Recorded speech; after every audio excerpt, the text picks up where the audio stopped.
Good evening. This is Bill Shakespeare with your nightly news. Tonight, 8 are dead in what police are calling the deadliest board meeting in history. The Denmark Corporation has been no stranger to scandal in recent days. CEO and founder William Hamlet Sr. was found dead unexpectedly last month of undetermined causes. Roger Claudius had been widely suspected of having an affair with Gertrude Hamlet, head of the board and wife of Hamlet Sr. Suspicions were all but confirmed last week when Gertrude married Claudius and nominated him to succeed as CEO of the Denmark Corporation. Claudius's contentious appointment as the new CEO drew sharp criticism from many, but none so vocal as Hamlet Jr. The death of his father appeared to unhinge the promising young man. Hamlet abruptly ended his studies in England and broke off his engagement with longtime fiancée Ophelia Polonius, daughter of corporate spokesman David Polonius.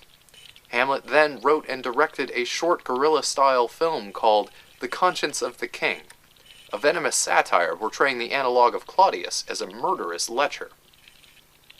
Denmark Corporation spokesman Polonius dismissed the film's accusations as bitter propaganda from a sick, grief-stricken child, but critics and officials took notice. Federal officials under Special Agent Fortinbras moved to reopen the investigation into Hamlet Sr.'s death.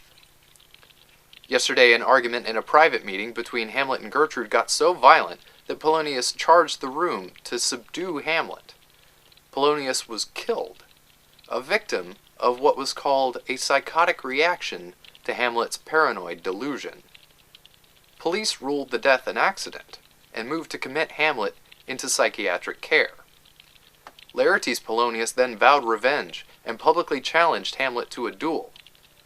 Later that evening, Ophelia Polonius was found dead, drowned in the fountain with a toxic combination of pharmaceuticals and alcohol in her system.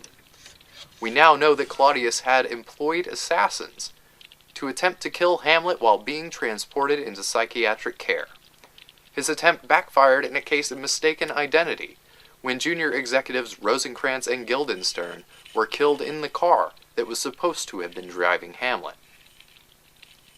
Hamlet was released from psychiatric care with the help of legal wrangling by Robert Horatio, and the two men returned together to Denmark Corporation headquarters to confront Claudius.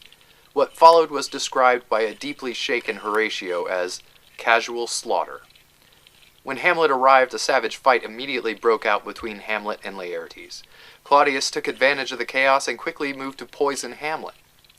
Claudius's scheme backfired again, and the poison cup intended for Hamlet claimed the life of Gertrude instead, and then Laertes.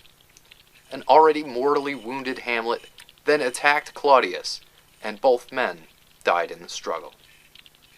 A federal team led by Special Agent Fortinbras breached the compound minutes too late, finding only one living witness in Robert Horatio. Fortinbras described the scene as tragic, but somehow familiar, as if the story had happened before and would likely happen again. This has been Bill Shakespeare. May flights of angels sing thee to thy rest.